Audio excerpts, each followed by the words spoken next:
आप देख रहे हैं बेनिफिट टीवी। नमस्कार, मैं रविंद्र कुमार और हमारे साथ हैं अरुण कुशवाहा अधिवक्ता, जो कि पटना हाई कोर्ट के अधिवक्ता भी हैं और साथ ही साथ सुप्रीम कोर्ट के भी अधिवक्ता है। और आपको बताते चले कि ये संविधान विशेषज्ञ भी हैं और कई मामलों में ये समाज सेवी भी हैं। आइए इनसे हम जानना चाहेंगे कि गरीब स्वर्ण EWS को बिहार में न्यायिक सेवा में 10% आरक्षण दिया गया, इनकी क्या प्रतिक्रिया है। आइए इनसे जानते हैं। तो सर, क्या प्रतिक्रिया होगी आपकी EWS को जो 10% बिहार में आरक्षण दिया गया? देखिए, ये सुप्रीम कोर्ट, हाई कोर्ट, जिला न्यायालय, इन सब में EWS के आरक्षण की जो व्यवस्था किया जा रहा है, ये एक तरह से समझा जाए तो संविधान के खिलाफ है। क्योंकि भारतीय संविधान में रिजर्वेशन के लिए जो कंडीशन बनाया गया है, वो कंडीशन बनाया गया है कि जिसका सबसे पहला कंडीशन है कि जिसका प्रतिनिधित्व कम हो, नगण्य हो या नहीं हो, उनके लिए आरक्षण का प्रोविज़न किया गया है। लेकिन अगर ये सरकार, बिहार सरकार हो या केंद्र सरकार हो, अगर गरीब सवर्णों को आरक्षण देना चाहती है तो पहले एक सर्वे तो कराना ही चाहिए। एक सर्वे कराना चाहिए कि बिहार न्यायिक सेवा में पहले से सवर्ण जो है, फॉरवर्ड क्लास के लोग, जनरल क्लास के लोग कितने हैं। अगर उनका प्रतिनिधित्व पहले ही से एक्सेसिव है तो ये रिजर्वेशन जो दिया गया EWS को, गरीब सवर्णों को, इस संविधान के विरुद्ध है। आर्टिकल 16 सब क्लाउज 4 के बिल्कुल खिलाफ है। और आर्टिकल 16(4) जो है, ये फंडामेंटल राइट के चैप्टर में आता है। ये फंडामेंटल राइट का उल्लंघन है। इसलिए अगर किसी ने दिया है, बिहार सरकार ने दिया है, तो वो उनके जो अधिवक्ता हैं, महाधिवक्ता हैं, उन लोगों ने गलत सलाह दिया है उनको, सरकार को। EWS को आरक्षण देने का मतलब ये हो गया कि आप उनको रिजर्वेशन दे रहे हैं जिनका पहले ही से 87-88% बिहार के न्यायिक सेवाओं में ऑलरेडी पदाधिकारी है। सर, एक बात ये है कि संविधान में जो आरक्षण का आधार है, वो क्या आधार है? किस आधार पर सरकार आरक्षण संविधान में दिया गया?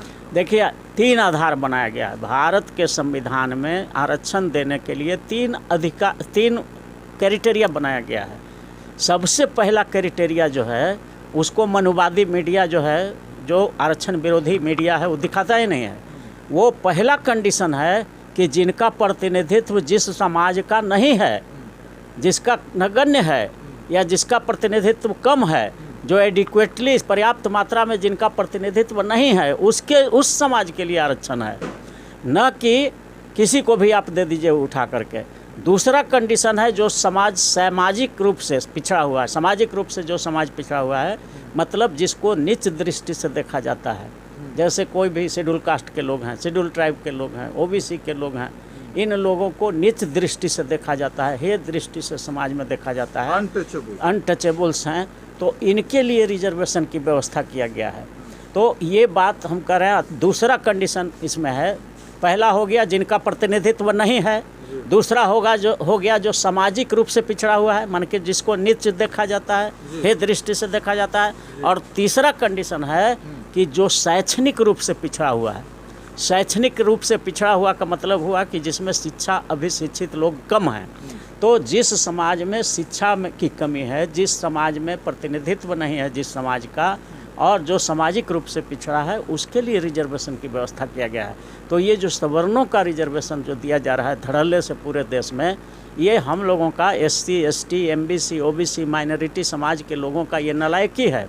हम लोग इसके खिलाफ आंदोलन करना चाहिए, क्रांति हो जानी चाहिए देश में। सर, गरीबी जो है, क्या यह अस्थायी व्यवस्था है? लोग सालों साल गरीब रह सकते हैं या कोई सालों साल अमीर रह सकता है? क्या इस तरह का गरीबी में कुछ प्रावधान है या ऐसा कुछ हो सकता है? देखिए, ये व्यवस्था सरकार को करना है कि कैसे हमारे देश को रोजगार, हमारे देश के युवाओं को रोजगार कैसे मिले, हमारे देश के लोगों को की संपन्नता, आर्थिक कैसे विकास हो, सामाजिक कैसे विकास हो, शैक्षणिक कैसे विकास हो, ये सरकार का काम है।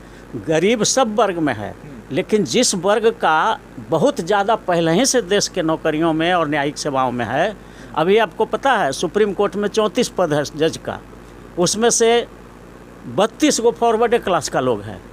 अब वहाँ भी आरक्षण आप दे सकते हैं क्या EWS को? अगर दीजिएगा तो ये संविधान का गर्दन काट रहे हैं, हत्या कर रहे हैं, ये संविधान का ब्रूटल मर्डर हो जाएगा। इसलिए उसी तरह से हाईकोर्ट में है, करिया मुंडा का समिति का रिपोर्ट है, हाईकोर्ट में भी अभी तक 97% जज उच्च जाति वर्ग के हैं, फॉरवर्ड क्लास के लोग हैं। वहाँ भी अगर EWS को दे दीजिएगा तो पहले ही से जिसका 97% जज है हाईकोर्टों में देश का, उसको कैसे आरक्षण दे रहे हैं? ये संविधान के आर्टिकल 16(4) का उल्लंघन है कि नहीं? वो कहता है कि जिसका प्रतिनिधित्व नहीं है उसको देना है, लेकिन जिसका पहले ही से बहुत जो है। आरक्षण है वो गरीबी के आधार पर, स्वर्ण जाति के गरीबों को भी आरक्षण दिया जाएगा। सरकार बाबा साहब भीमराव अंबेडकर ने 1933 में ये खंडित किया था कि गरीबी के आर्थिक आधार पर आरक्षण अगर कर दोगे तो जितना फॉरवर्ड क्लास के लोग हैं वो सब कम आय प्रमाण पत्र का घूस दे दे करके, उसका पैरवी है, उसी का BDO है, उसी का CO है, उसी का DM है, वो सब कम आय प्रमाण पत्र बना लेगा। और गरीब जो SC ST OBC जो अछूत है, बैकवर्ड है, दलित है, पिछड़ा है, अति पिछड़ा है, अल्पसंख्यक है, जो कमज़ोर वर्ग है, इसका कम आय का बनवे नहीं करेगा, इसका ज़्यादा आय प्रमाण पत्र बना देगा और वो घूस दे करके जो है कम का बना लेगा। तो सारा आरक्षण का लाभ उच्च जाति के लोग ही सब लेकर के चला जाएगा। ये 1933 में बाबा साहब ने कलकत्ता असेंबली में भाषण में कहा था कि अगर आर्थिक आधार पर आरक्षण कर दोगे तो SC ST OBC माइनॉरिटी कोई लोग एक भी नहीं लेने देगा, सब खड़ा हो जाएगा आय प्रमाण पत्र कम का बना करके कि हम ही सबसे गरीब हैं। इसलिए उन्होंने आर्थिक आधार का खंडन किया था। सर, कुछ लोगों का कहना है कि जो आरक्षण का जो प्रावधान है वो ब्रिटिश गवर्नमेंट के कानून के अनुसार चला, जिसमें भीमराव अंबेडकर जी को इसका अधिकार दिया गया, उसके बाद पुनः पैक्ट समझौता हुआ, उसमें विस्तार हुआ, तो फिर भी लोग कहते हैं कि हमने आरक्षण आपको दिया। नहीं, देखिए, ये पूना पैक्ट में महात्मा गांधी, जिन्ना और डॉक्टर अंबेडकर, ये तीनों लोग अड़ गए थे। एक जिन्ना थे जो पाकिस्तान मांग रहे थे, बाबा साहब अछूतिस्तान मांग रहे थे और गांधी जी हिंदुस्तान मांग रहे थे। तो अंग्रेज़ों ने कहा कि हम देश को इतना टुकड़ा नहीं करेंगे, शायद गांधी जी और अंबेडकर आप लोग जाकर के समझौता कीजिए। तो ये समझौता हुआ वही वहाँ पर। ये बाबा साहब कहते थे कि जो रिजर्व सीट होगा SC ST का, पार्लियामेंट का या असेंबली का, वहाँ सिर्फ शेड्यूल कास्ट शेड्यूल ट्राइब के रिजर्व ही लोग वोट देंगे। सेपरेट इलेक्टोरल रोल की वो व्यवस्था की मांग कर रहे थे ताकि उनके हित के लिए वो सांसद काम करें। और वो कहते थे कि अगर ये नहीं हुआ तो सांसद पैदा नहीं होगा, MP पैदा नहीं होगा, दलाल पैदा होगा। उसको जो जिता के लाएगा सवर्ण क्लास के लोग, उसी का काम करेगा, SC ST का काम होगा ही नहीं। और आज यही हो रहा है, आज गुलाम पैदा हो रहे हैं। गुलाम कैसे हैं? बड़ी बड़ी जो पार्टियां हैं, आरक्षण विरोधी पार्टियां हैं, भाजपा है, कांग्रेस है, और ये लोग अपना गुलाम लोगों को MP बना रहा है। और वो कभी भी, जैसे अभी देखिए, अभी महिला आरक्षण बिल पर सब ने मेज थपथपा दिया, एक भी सांसद नहीं कहा कि हाँ भाई SC ST OBC माइनॉरिटी के महिलाओं का प्रतिनिधित्व कम है, उसके लिए आरक्षण होना चाहिए। तो ये सब गुलामी का निशानी है, जो बाबा साहब का चिंता था पूना पैक्ट में कि सांसद पैदा नहीं होगा, ये बड़े बड़े पार्टियों का गुलाम पैदा होगा। यही गुलामी के कारण जो है आज हमारे समाज का अधिकार नहीं मिल पा रहा है। EWS में जो इस तरह से सरकार लगातार बढ़ोतरी कर रही है, हर क्षेत्र में, न्यायालय में भी कर दिया, तो क्या लोगों को न्याय मिलना और अच्छा हो जाएगा? नहीं, देखिए, हमको तो लगता है कि अगर जब 50% का बैरियर टूट ही गया EWS को देने से, तो अब जो जनगणना हुआ है बिहार में, तो 90% आ रहा है SC ST MBC OBC minority समाज के लोग, और भूमिहार, ब्राह्मण, राजपूत, लाला, जो ये 4 जातियां हैं, ये डोमिनेंस बनाए हुए हैं न्यायपालिका में। तो अब जब EWS को दे दिया अपने 10% उसकी संख्या के अनुसार, तो अब इधर जो है 90% कर दीजिए बिहार न्यायिक सेवा में SC ST MBC OBC के लिए, ताकि सबको सही न्याय मिल पाए। जब उसको 10% संख्या वाला को 10 दे रहे हैं तो 90 वाला को 90 देने में क्या परेशानी है? और सुप्रीम कोर्ट को भी कोई परेशानी नहीं होना चाहिए अगर न्याय करे तो। सर, अगर सही से सब काम हो जाए तो फिर क्या जरूरत है कानून का, या क्या जरूरत है किसी चीज का? सही तो लोगों को किसी न किसी तरह से सरकार बरगला रही है क्या? सही काम हो जाए तो आरक्षण की जरूरत नहीं है जी। अभी आप देख रहे हैं ना, राहुल गांधी को सुप्रीम कोर्ट ने चुनाव लड़ने का ओके कर दिया, चुनाव लड़ेगा, पार्लियामेंट में भी चला गया। और वही केस सिमिलर मैटर में लालू यादव आज धूल फाक रहे हैं, बाहर की नहीं, रोड पर दौड़ रहे हैं, सेम मैटर है।